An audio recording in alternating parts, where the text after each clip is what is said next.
my life. 6. And you know what? For the life of me, what's left, that is, I can't understand why, after all this time, people are oblivious to the fact of what happened. The things they pretend that they didn't see, that I saw on a daily basis. I lived in that place practically, caring for these abused patients. But you know what? When they had these visions, so to say, and these nightmares about these spirits coming to see them night after night, you know what the remedy was? More medicine. Prescribing, shoving it down their throats, shoving it down their throats. Like that was going to keep them quiet. You know, I worked on the 4th floor, the worst floor. They called it the terror zone. You know why they call it the terror zone? I don't know. Was it the shattering of the mysterious object? The screaming and the hollering of the patients? Their rooms being destroyed throughout the middle of the night? Bruises, burn scars around their necks? You know what I remember? I remember Carla. Yeah, she was the only patient that trusted me. She never belonged there. You know, on paper, her files: loving mom, successful career, alcoholic, AWOL, husband in the army, dishonorable discharge, abusive to her and her children. So one day Carla couldn't take it anymore. Man, severed that boy's head. You know, Carla had money, so her fancy lawyer kept her in. Got the judge to rule insanity, and that's how we met. But the same ghost, so to say, that everyone saw, she's been seeing them for a long time. And before her death, everything she ever told me pretty much came true. Hell, I started to see the things myself. And after that, it wasn't a check anymore. It was something deeper than that. What made me stay for 6 years? Okay, I felt obligated. Who wouldn't? I mean, we could never get a lawsuit on us because they didn't say anything to the press. They didn't put these out, these stories. Our patients dropping like flies. And in actuality, they said they're doing this to themselves. How is that when they're so medicated? They feel like space cadets. But you know what's funny? What they didn't check out? The patients that shouldn't have been admitted. Violent, demonic. I don't even want to think of what went on behind closed doors to get them in here. But one patient I had a close encounter with, and that almost cut my 6 years short.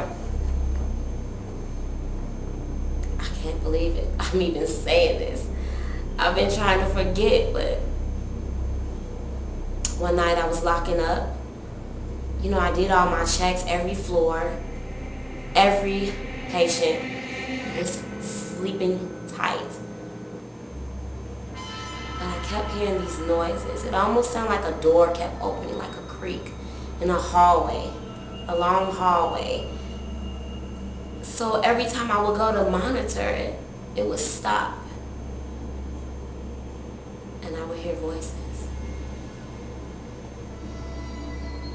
And call me crazy, but the voices were voices I recognized, like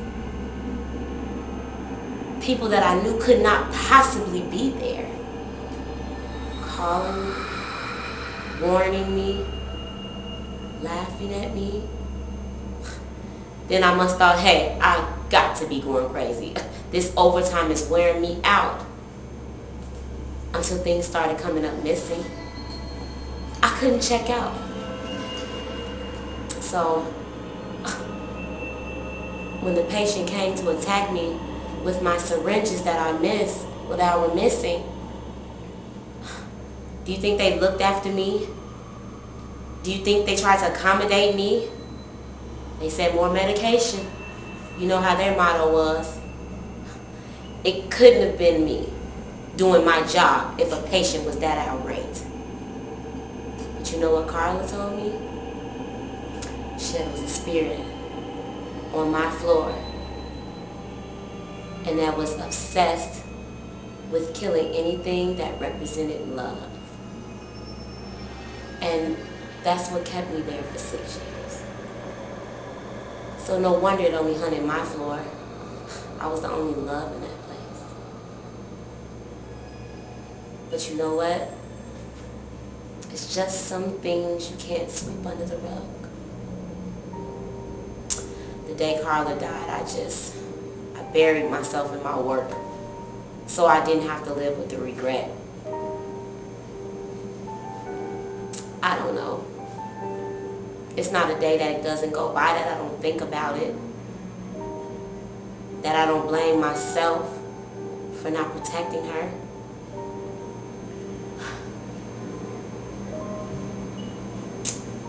Yeah.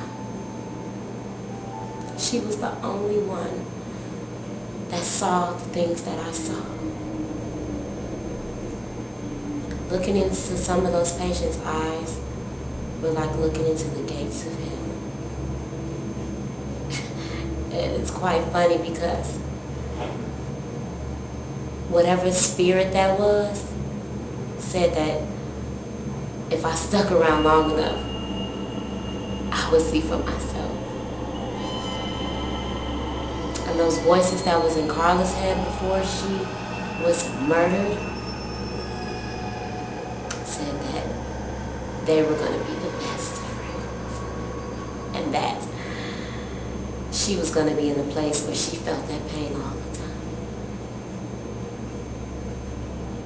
So, the day Carla's body showed up, they ruled it a suicide.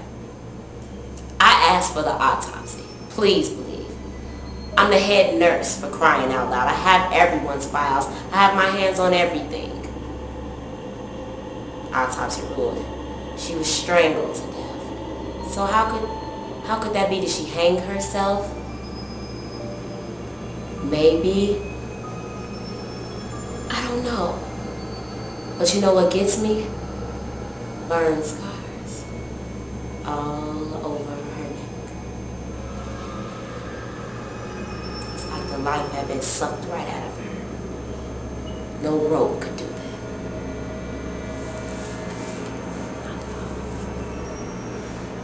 And after I lost that lead on what could possibly be going on in this place, that I could stop,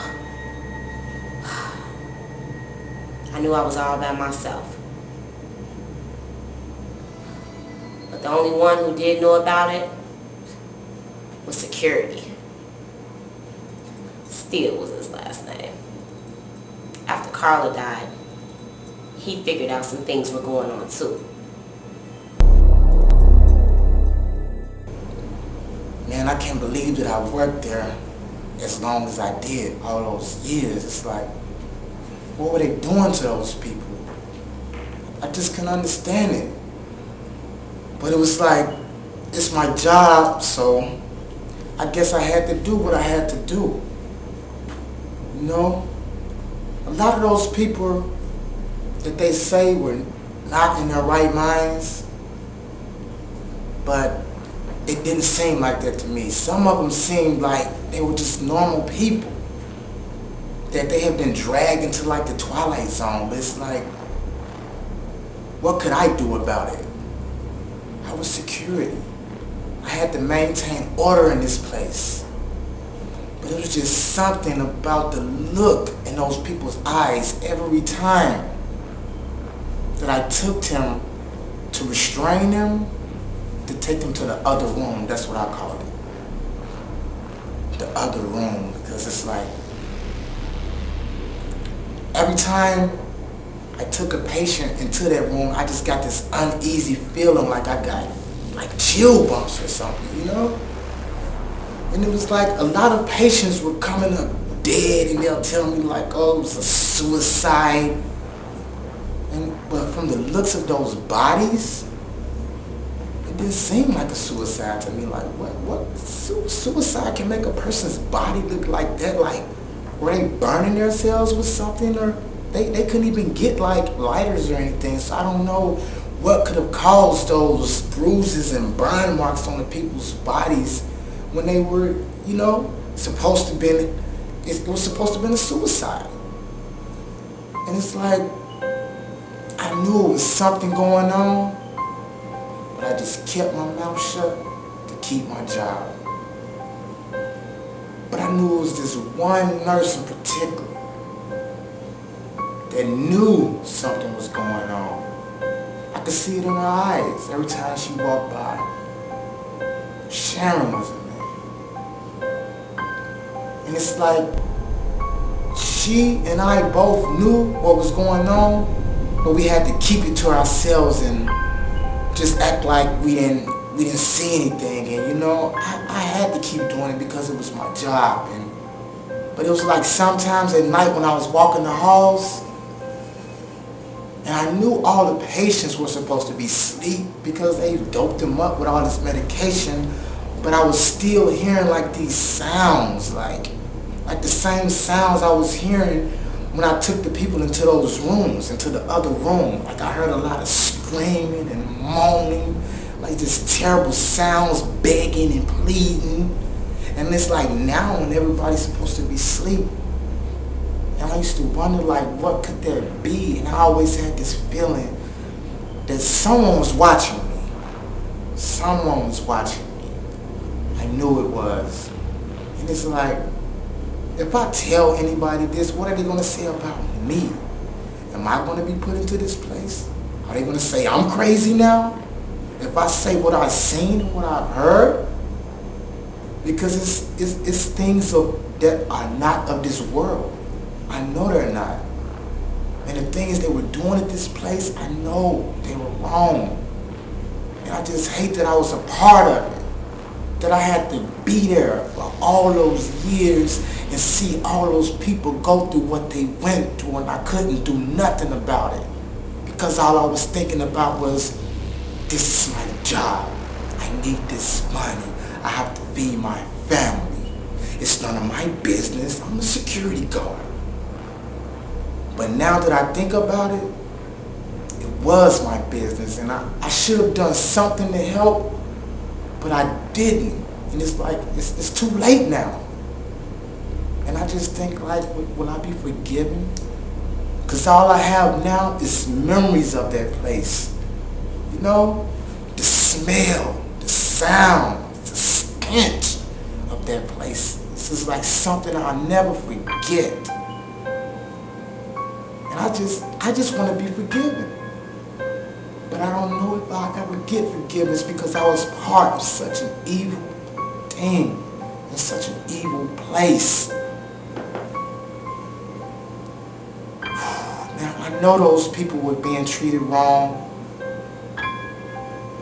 And it's like, now that people are coming and talking about it, I still don't feel right saying anything about it now because I should have said something then. Me saying something now, what is it going to do?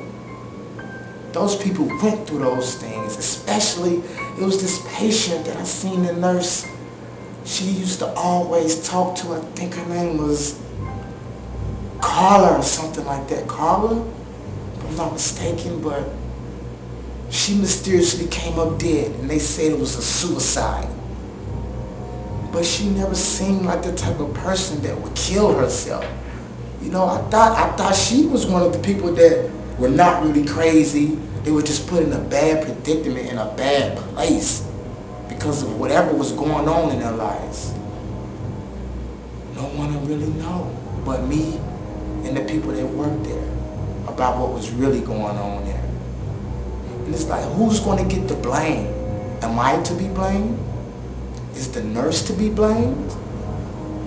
Or is it the owner of the facility who hired us to work in there and knew what was going on inside this place before he put us there? And that's just a part of my life that I'm not happy with, that I have to even be a part of that. And I just hope and pray that one day I can forget about all of this, because right now it's in my thoughts. I can smell the place now just talking about it. I can feel what those people were feeling, even though it was my job to take them to the places where they were getting treated so wrong. Taking them to the wrong. It was just too bad, man. I don't know what to say, but I do feel bad, and I'm sorry to the families out there that your people had to go through what they went through. And I just hope that one day be able to reconcile what went on in there. Just so one day that this will all be over. Because I don't think I can take it anymore.